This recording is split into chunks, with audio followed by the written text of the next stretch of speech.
जय हिंद दोस्तों। इसराइल और ईरान के बीच में जो वॉर चल रही है अभी अपने नेक्स्ट स्टेज में एंटर कर गई है। यूएसए ने डायरेक्टली ईरान के ऊपर अटैक कर दिया है और तीन न्यूक्लियर साइट्स, तीन न्यूक्लियर एस्टैब्लिशमेंट्स, उनको डिस्ट्रॉय किया गया है। और इस बात की पुष्टि यूएसए के प्रेसिडेंट डोनाल्ड ट्रंप ने खुद की है। तो यहां पर उन्होंने बताया है मीडिया को कि फॉर्दो, नतांज और इस्फहान में डायरेक्ट इंटरवेंशन किया गया है। अमेरिका के B-2 बॉम्बर्स ने वहां पर बॉम्ब गिराए हैं और इन फैसिलिटीज को डिस्ट्रॉय किया गया है। अब देखने वाली बात यह है कि क्या ये वॉर और बड़े लेवल पर स्प्रेड होती है, क्योंकि कुछ दिन पहले रशिया ने वार्निंग इशू की थी कि अगर अमेरिका डायरेक्टली ईरान के ऊपर अटैक करता है तो फिर रशिया भी इंटरवीन करेगा, रशिया भी ईरान के सपोर्ट में आएगा। कुछ सिमिलर स्टेटमेंट नॉर्थ कोरिया की तरफ से भी देखने को आई थी।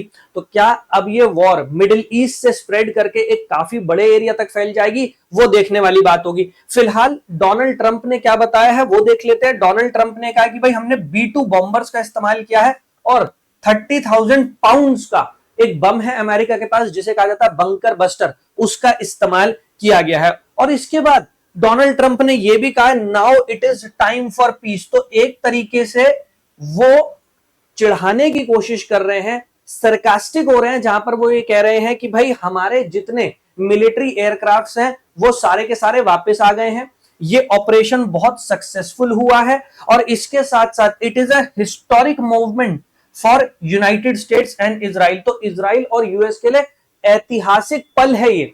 और उसके बाद उन्होंने लिख दिया है now it is time for piece, कि अब शांति का समय है। क्या आपको लगता है ईरान के ऊपर इतना बड़ा अटैक करने के बाद अब शांति होगी? तो एक तरीके से जो डोनाल्ड ट्रंप का अपना अंदाज है कि वो बहुत सरकास्टिक वे में बात करते हैं, उन्होंने वो सरकाज़म ही दिखाने की कोशिश की है। खैर, किस बम का इस्तेमाल किया गया? देखिए, यूएसए के आर्सेनल में एक ही ऐसा बम है जो बंकर्स को भी डिस्ट्रॉय कर सकता है और वो है 30,000 पाउंड्स का बंकर बस्टर बम, ठीक है, जिसको कहा जाता है GBU-57। It is the only bomb in US Arsenal जो न्यूक्लियर फैसिलिटीज जो ईरान में मौजूद है उनको डिस्ट्रॉय कर सकता था। तो ये अंडरग्राउंड न्यूक्लियर फैसिलिटी को डिस्ट्रॉय करने के लिए GBU-57, जिसे कहा जाता है बंकर बस्टर बॉम्ब, उसका इस्तेमाल किया गया है। फर्दो, जिस न्यूक्लियर फैसिलिटी की हम बात कर रहे हैं, फर्दो, वहां पर यह बताया जाता है कि जो न्यूक्लियर एनरिचमेंट के लिए सेंट्रीफ्यूज लगाए गए हैं वो लैंड से लगभग 80 से 90 मीटर नीचे की तरफ जाकर है और इतनी गहराई तक उन्हें डिस्ट्रॉय किया जा सके वो सिर्फ इसी बम में कैपेबिलिटी है। इस बम को गिराने के लिए केवल एक ही एयरक्राफ्ट डिजाइन किया गया है जिसका नाम है B-2 बॉम्बर। तो ये जो आप देख रहे हैं ये है वो एयरक्राफ्ट जिसका इस्तेमाल किया गया है। इजराइल और ईरान के बीच में यह युद्ध शुरू होने से पहले यूएस और ईरान के बीच में न्यूक्लियर डील को लेकर बातचीत चल रही थी और उसी दौर में यूएसए ने 6 B-2 बॉम्बर्स वो इंडियन ओशन में डिप्लॉय किए थे। तभी से ये कयास लगाए जा रहे थे, ये स्पेकुलेशंस थी कि यूएसए B-2 बॉम्बर्स का इस्तेमाल कर सकता है आगे चलकर। और डोनाल्ड ट्रंप ने यह वार्निंग भी जारी की थी कि अगर अप्रैल तक ये न्यूक्लियर ट्रीटी साइन नहीं होगी, न्यूक्लियर डील साइन नहीं होगी ईरान की तरफ से, तो फिर वो डायरेक्टली अटैक कर सकते हैं, ईरान को रेपरकशन का सामना करना पड़ेगा। और उन्होंने डायरेक्ट अटैक कर भी दिया है।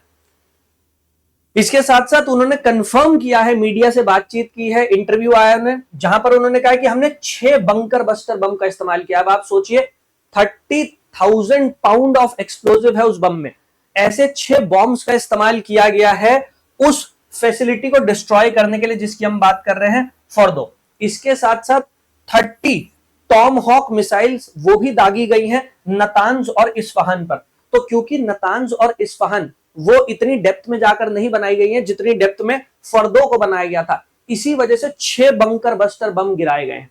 और उसके बाद उन्होंने ये भी कंफर्म किया है कि ये अटैक बहुत सक्सेसफुल रहा है और अमेरिका के जितने फाइटर जेट्स हैं, B-2 बॉम्बर्स हैं, वो सब वापस भी आ गए हैं। तो अमेरिकन एयरक्राफ्ट्स को, अमेरिकन मिलिट्री एयरक्राफ्ट्स को भी कोई नुकसान नहीं पहुंचा है।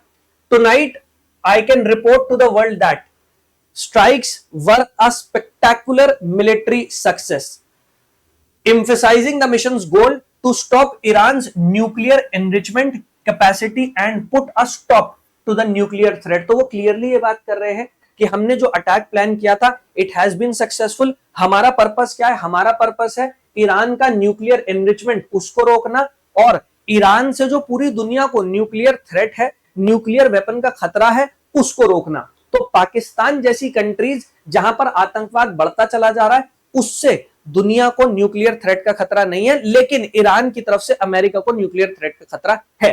ठीक है, he reiterated the objective, our objective was the destruction of Iran's nuclear enrichment capacity and a stop to nuclear threat posed by world's #1 state sponsor of terror। तो मतलब डोनाल्ड ट्रंप ये कह रहा है कि ईरान पूरी दुनिया में #1 स्टेट स्पॉन्सर है टेरर का। जब यूएसए जैसी कंट्रीज पाकिस्तान को सपोर्ट करती हैं तो वहां पर आतंकवाद की बात नहीं होती, लेकिन ईरान के केस में क्योंकि वहां एक पर्सनल इंटरेस्ट शामिल है, वो नहीं चाहते कि ईरान न्यूक्लियर वेपन डेवलप कर पाए, ईरान में न्यूक्लियर फैसिलिटीज डेवलप हो, इसी वजह से ईरान को कहा जाता है #1 state sponsor of terror. But Pakistan के केस में ऐसी कोई स्टेटमेंट कभी नजर नहीं आती है डोनाल्ड ट्रंप की तरफ से। खैर, ईरान ने अटैक्स को कंडेम किया ऑब्वियसली, और उन्होंने कहा कि रिटेलिएशन अब होगा। इसके साथ साथ उन्होंने ये भी कहा है कि हम इंटरनेशनल लेवल पर जो ऑर्गेनाइजेशंस हैं वहां पर भी अमेरिका के खिलाफ एक लीगल केस की शुरुआत करेंगे, क्योंकि ये इलीगल है जो अमेरिका ने हमारे ऊपर अटैक किया है। So Iran's atomic energy organisation has condemned recent attacks, और इसके साथ साथ it added it has begin taking necessary measures including legal proceeding to defend the rights. तो ईरान ने क्लियरली ये कहा कि भाई ये जो अटैक हमारे ऊपर किया गया है ये इलीगल तरीके से किया गया है, इसके साथ साथ वो इस अटैक को लीगल भी चैलेंज करेंगे। तो एक तरफ ईरान मिलिटरीली इसको रिटेलिएट करेगा, अमेरिका के जो वहां पर मिडिल ईस्ट में जितने भी बेसिस हैं उनके ऊपर अटैक प्लान किया जा रहा है, इसके साथ साथ लीगल चैनल्स को भी ओपन किया जाएगा और अमेरिका के ऊपर एक केस भी दायर किया जाएगा ग्लोबल इंटरनेशनल फोरम्स में। इसके साथ साथ उन्होंने ये भी कहा है lawlessness based on law of the jungle. America जो कर रहा है वो जंगल राज है, अमेरिका अपनी मर्जी से जो करना चाहता है वो करता है। हमारे ऊपर उसने अटैक कर दिया है, लीगल इंटरनेशनल ट्रीटीज जो हैं उनको फॉलो नहीं किया जा रहा है, उनके साथ कंप्लाई नहीं किया जा रहा है और हमारे ऊपर अटैक किया जा रहा है। तो ये तो एक तरीके से जंगल राज हो गया अमेरिका का। उन्होंने क्लियरली इस बात को भी हाईलाइट किया है। अब कौन कौन सी ये फैसिलिटीज है जहां पर अटैक किया गया, कहां पर ये बेस्ड है और किस तरीके से इन्हें डिजाइन किया गया था, थोड़ा उस बात को भी अंडरस्टैंड करते हैं। तो देखिए 3 न्यूक्लियर साइट है जिनके ऊपर अटैक किया गया, फोर्दो, नतांज और इस्फहान। ठीक है, फोर्दो, नतांज, इस्फहान। और ये तीनों की तीनों जो साइट्स है ये ईरान के न्यूक्लियर जो भी उनकी न्यूक्लियर ट्रीटीज है, न्यूक्लियर डॉक्ट्रिन्स है, उसके लिए काफी इंपॉर्टेंट हो जाता है। तो ईरान का जो पूरा का पूरा न्यूक्लियर प्लान है उसमें ये तीनों की तीनों फैसिलिटीज जो है वो काफी इंपॉर्टेंट हो जाती है। अगर हम फोर्दो की बात करते हैं तो फोर्दो जो बनाई गई है, जैसे मैंने भी आपको बताया था, 80 to 90 metres below the surface. तो हमारी जो लैंड है, लैंड से 80 से 90 मीटर नीचे की तरफ जाकर यहां पर सेंट्रीफ्यूज लगाए गए। और इसके बारे में कहा जाता है कि यहां पर जो न्यूक्लियर एनरिचमेंट हो रहा है वो लगभग 60% तक पहुंच गया। अगर आपको एक न्यूक्लियर वेपन बनाना होता है तो वेपन्स ग्रेड यूरेनियम जो होता है उसमें एनरिचमेंट 90% तक आपको अचीव करना पड़ता है। फर्दो के बारे में कहा जाता है कि वहां पर जो न्यूक्लियर मटेरियल रखा गया है, यूरेनियम रखा गया है, वो 60% तक एनरिच्ड है। दूसरी साइट है नतांज। नतांज ईरान की लार्जेस्ट एनरिचमेंट फैसिलिटी है। तो ईरान में जितनी न्यूक्लियर फैसिलिटीज है उसमें सबसे बड़ी एनरिचमेंट फैसिलिटी नतांज में ही है। It host thousands of centrifuge. तो यहां पर कई हजार सेंट्रीफ्यूग है। सेंट्रीफ्यूग का इस्तेमाल किया जाता है यूरेनियम के एनरिचमेंट के लिए। इसके साथ साथ इस्फहान की अगर हम बात करते तो इस्फहान को पहले भी टारगेट किया गया है। A major research centre includes conversion facilities and 3 reactor. तो इस्फहान में 3 न्यूक्लियर रिएक्टर भी मौजूद हैं। अब कहां कहां लोकेटेड है एक बार मैप पर भी अंडरस्टैंड करते हैं और समझते हैं कि ये अटैक जो प्लान किया गया है कहां पर किया गया। तो ये रही ईरान की कैपिटल तेहरान, इसके साउथ की तरफ जाकर फोर्दो पड़ता है। ये है फोर्दो न्यूक्लियर फैसिलिटी। यहां पर जो आप देख रहे हैं इसी न्यूक्लियर फैसिलिटी को B2 बॉम्बर्स ने टारगेट किया है। 6 बंकर बस्टर बम यहीं पर गिराए गए हैं जिससे पूरी तरीके से तहस नहस किया जा सके, पूरी तरीके से डिस्ट्रॉय किया जा सके। Iran nuclear facility at Fordow is located some 100 kilometers southwest of Tehran. It also hosts centrifuge cascades but isn't as big as Natanz. तो नतान्स की तरह बड़ी तो नहीं है, क्योंकि नतान्स में तो कई हजार सेंट्रीफ्यूज लगे हुए हैं, यहां पर इतने हजार सेंट्रीफ्यूज नहीं है, लेकिन बहुत इंपॉर्टेंट हो जाती है। इसका जो कंस्ट्रक्शन शुरू हुआ था वो 2007 में शुरू हुआ था, लेकिन इंटरनेशनल एटॉमिक एनर्जी एजेंसी को इसके बारे में ईरान ने 2009 के आसपास जाकर इन्फॉर्म किया था। UN nuclear watchdog about the facility in 2009। अब यही वो फैसिलिटी है जिसके ऊपर सबसे बड़ा अटैक प्लान किया गया, और वो इस वजह से क्योंकि ये अंडरग्राउंड है, ये काफी नीचे की तरफ जाकर है, और इसको जो डिजाइन किया गया था वो ईरान की तरफ से इसी तरीके से डिजाइन किया गया था कि अगर इसके ऊपर अटैक होता तो इसको प्रोटेक्ट किया जा सके। Buried under a mountain and protected by anti aircraft batteries. तो यहां पर एंटी एयरक्राफ्ट मिसाइल्स भी ईरान ने डिप्लॉय की थी, लेकिन इसके बावजूद उसके ऊपर अटैक हो गया। For the appears design to withstand air strike. तो ईरान ने जब इसको एस्टैब्लिश करना शुरू किया था तभी उसे पता था कि आगे चल के उसके ऊपर अटैक हो सकता है, और इसी वजह से इसको डिजाइन ही इस तरीके से किया गया। Military experts have said it could likely only be targeted by bunker buster bomb. तो बंकर बस्टर बॉम्ब ही एक तरीका था फॉर्दो में जो फैसिलिटी है उसको डिस्ट्रॉय करने का, और इसी वजह से 6 बंकर बस्टर बम का इस्तेमाल किया गया अमेरिका की तरफ से। अब आप सोच लीजिए कितने बड़े लेवल पर वहां पर तबाही हुई होगी कि बंकर बस्टर बम एक नहीं 6 इस्तेमाल किए गए, जिससे पूरी तरीके से उस फैसिलिटी को डिस्ट्रॉय किया जा सके, जिससे ईरान दोबारा से फॉर्दो न्यूक्लियर फैसिलिटी जो है उसका इस्तेमाल ना कर पाए। और यहां पर यह भी क्लेम किया जाता है कि जो यूरेनियम रखा गया, स्टोर किया गया, वो 60% तक एनरिच्ड यूरेनियम है। इसके बाद जो नेक्स्ट फैसिलिटी टारगेट की गई है वो ईरान की सबसे बड़ी nuclear facility Natanz nuclear facility. Natanz की अगर हम बात करते हैं तो जैसे मैं आपको बता रहा था कई हजार यहां पर सेंट्रीफ्यूज ईरान ने लगाए हुए हैं, ये क्लेम किया जाता है। नतान्ज भी थोड़ा साउथ की तरफ आकर पड़ता है, ये रहा नतान्ज, तो थोड़ा साउथ की तरफ आकर पड़ता है, और सबसे बड़ी न्यूक्लियर फैसिलिटी यहीं पर है। Iran nuclear facility at Natanz located some 220 kilometres south east of Tehran is country's main enrichment site. तो ये मेन एनरिचमेंट साइट है ईरान में। Had already been targeted by Israeli air strikes. तो Israel ने पहले ही इसके ऊपर टारगेट किया था, और अब अमेरिका ने टॉम हॉक मिसाइल्स के थ्रू से पूरी तरीके से डिस्ट्रॉय करने की कोशिश की है।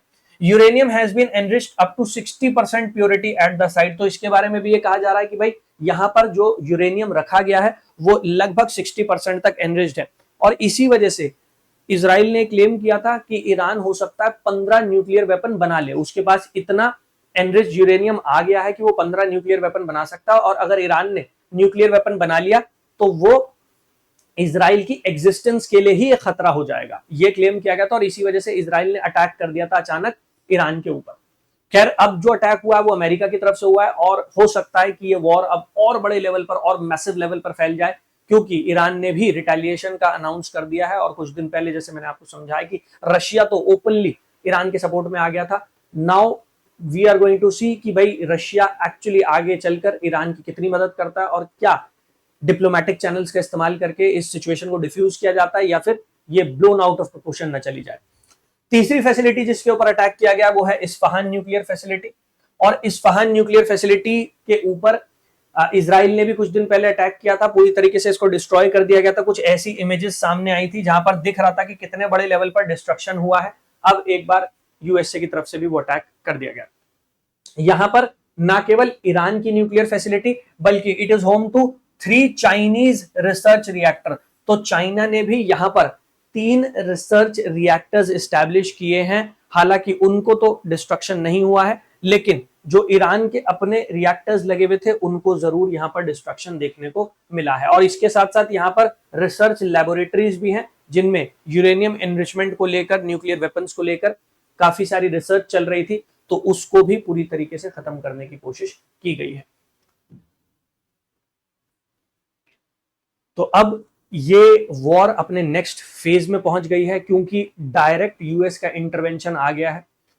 अभी तक यूएसए ने डायरेक्टली इंटरवीन नहीं किया था, हाँ बैकडोर से जरूर इजराइल को सपोर्ट किया जा रहा था, बट अब वो डायरेक्ट इंटरवेंशन हो गया। डायरेक्ट इंटरवेंशन के बाद ना यूएस से बैकआउट कर सकता, और ग्लोबल लेवल पर जो ईरान को सपोर्ट मिल रहा था अब खुलकर वो सपोर्ट रशिया, नॉर्थ कोरिया जैसी कंट्रीज, चाइना जैसी कंट्रीज दिखा सकती है। खैर देखने वाली बात होगी कि क्या डिप्लोमेटिक चैनल्स का इस्तेमाल किया जाता है, सिचुएशन को डिफ्यूज किया जाता है, या फिर ये वॉर अभी और बढ़ने वाली है। अगर आप यूपीएससी की तैयारी कर रहे हैं तो आप हमारे साथ जुड़ के अपनी यूपीएससी की जर्नी में आगे बढ़ सकते हैं। ये क्यूआर कोड है, आप इसको स्कैन कर सकते हैं, आपको टेलीग्राम चैनल मिल जाएगा, टेलीग्राम चैनल पर आप हमें ज्वाइन कर सकते हैं। इसके साथ साथ डेली बेसिस पर चैनल पर लाइव क्लासेस होते हैं, आप उन लाइव क्लासेस का भी फायदा उठा सकते हैं। अगर आपको बैचेस में इनरोल करना है तो बैचेस में आप इनरोल कर सकते हैं, फाउंडेशन बैच, इसके साथ साथ मेंटोरशिप और पीएसआई और ऑप्शनल के बैचेस स्टार्ट हो गए हैं, आप उनमें हमारे साथ जुड़ सकते हैं। बैचेस में इनरोल करने के लिए ये नंबर है, आप इस नंबर पर कॉल कर सकते हैं या फिर आप डायरेक्टली हमारी वेबसाइट पर जा सकते हैं, यूपीएससी टॉपर्स हब। जब आप वेबसाइट को विजिट करेंगे तो वहां पर सारे बैचेस की इंफॉर्मेशन आपको मिल जाएगी। In case you have any question, any doubt, आप इस नंबर पर कॉल कर दीजिए, व्हाट्सएप ड्रॉप कर दीजिए, बैचेस के बारे में सारी इंफॉर्मेशन आपको मिल जाएगी। थैंक यू एवरीवन, जय हिंद।